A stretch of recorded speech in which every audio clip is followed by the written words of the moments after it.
जो पूरे राजस्थान में प्रत्येक कोने से जो आई है, जो आज इस कार्यक्रम की जो गरिमा बढ़ाई है, वो समझ सरदारी हमारी माता बहने, मातृशक्ति, युवा साथियों, सर्वप्रथम मैं बाबा साहब अम्बेडकर साहब, भारत रत्न पूर्व प्रधानमंत्री श्री चौधरी चरण सिंह जी और पूर्व केंद्रीय मंत्री चौधरी अजीत सिंह के चरणों में सशक्त नमन करते हुए बात अपनी शुरू करना चाहूंगा। भाई और बहनों, क्योंकि हम सब जैन जी को सुनने आए हैं, मैं ज्यादा नहीं बोलूंगा, मैं तो इतना ही कहूंगा कि ये वो विरासत है, वो वंशज है, दुनिया का किसी भी आदमी को मैं कह सकता हूं, भारत की तो बात छोड़ो, जो चौधरी चरण सिंह के नाम को जानता है कि फार्मर लीडर कौन है, कौन चौधरी चरण सिंह है। जहां विदेश की विश्वविद्यालयों में जिनको पढ़ाया जाता है, जिनकी किताबें लागू की गई हैं, और न केवल लोग उनको किसान समझते हैं, पर मैं तो वो अच्छे इकोनॉमिस्ट थे, अर्थशास्त्री थे। और चाहे उनका मंत्री के रूप में कार्यकाल उत्तर प्रदेश में, चाहे वो मुख्यमंत्री के रूप में और प्रधानमंत्री का कार्यकाल चाहे कितना भी छोटा हो, लेकिन उसमें जो अमिट छाप छोड़ी किसानों के लिए, जो सुधार किए, और आज जो गांव की बात करते हैं, गांव की बात करने वाला पहला व्यक्ति अगर कोई था तो पूर्व प्रधानमंत्री चरण सिंह। इसी विरासत को बढ़ाते हुए आज जो केंद्र सरकार में प्रतिनिधित्व कर रहे हैं वो हमारे माने जयंत चौधरी। आप बता दीजिए, आप सब एलिट क्लास के लोग, किसान लोग, गरीब, मजदूर, सब लोग हैं। एक छोटा सा भारत है सामने जो बैठा हुआ, ऊपर बैठा हुआ, कि अगर आज कोई केंद्र में सबसे पहली जो आवाज किसानों की आवाज उठती है, कामगार की आवाज उठती है,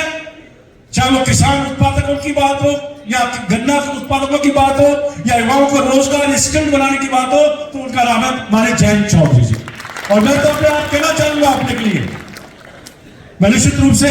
पहली बार जब मैं विधायक बना, मुझे टिकट दिया और ये मेहनत की इन्होंने गांव गांव ढाली जाकर के अब मुझे एमएलए बनाया और फिर मंत्री बनवाने में पूरी भूमिका बनाई। दूसरी बार भी पूरी गांव गांव ढाली जाकर के पूरी टीम यहां बैठी हुई है आगे, देखा चेहरा तो नहीं कह सकता, लेकिन सारे चेहरे विधानसभा भवन में घूमे थे। और इतने टफ कंपटीशन के बाद आपके आशीर्वाद से दोबारा मुझे भरतपुर की आवाज बना करके विधानसभा में भेजा है। और आज मैं पिछली बार भी कहा था और आज फिर कह रहा हूं, मेरी राजनीति अब, मैंने कहा था जिनसे लोक दल ज्वाइन किए खत्म होगी तो लोक दल पर होगी, मैं आपको घोषणा करना चाहता हूं। राजनीति छोड़ूंगा, एमएलए करूंगा, नहीं बनूंगा, लेकिन जयंत चौधरी जी का साथ कभी नहीं छोड़ूंगा। आज इस सारी पूरी सरदारी के सामने मेरे लिए मैं केवल व्यक्ति और संबंधों से संबंध जो उनको निभाता हूं, क्या उसके लिए दुनिया कुछ भी कहे। निश्चित से कई बार कहते हैं साहब, आज भी एक मैं ट्वीट देख रहा था, मैंने बताया कि इनका मन कहीं है, डर कहीं है, एयरपोर्ट में बैठे हुए थे, किसी ने उसको सोशल मीडिया में वाइट किया, बिल्कुल कहीं कहा अशोक गहलोत मेरे राजनीतिक गुरु हैं, निश्चित रूप से है,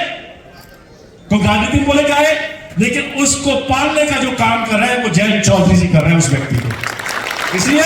मैं इनका और ज्यादा ऋणी हूं और उस ऋणी के रूप में कहना चाहूंगा, हमेशा हमारा मकसद लोकदल को मजबूत करना है, लोकदल की सहभागिता राजस्थान में आने वाले समय में कैसे बढ़े। और अब इसके लिए धन्यवाद देना चाहूंगा, हमारा जी बहुत जुझारू आदमी है, इनको प्रदेश अध्यक्ष आपने बनाया, उसके लिए मैं आपका आभार व्यक्त करना चाहूंगा। और निश्चित रूप से अब प्रदेश में एक गति मिलेगी और हम सब मिलकर के किसान की, कामगार की, युवाओं की, महिलाओं की लड़ाई लड़ेंगे और उस आवाज को राजस्थान के विधानसभा के माध्यम से, लोकसभा के माध्यम से हम उसको पहुंचाएंगे। इन्हीं शब्दों के साथ जय हिंद, जय भारत।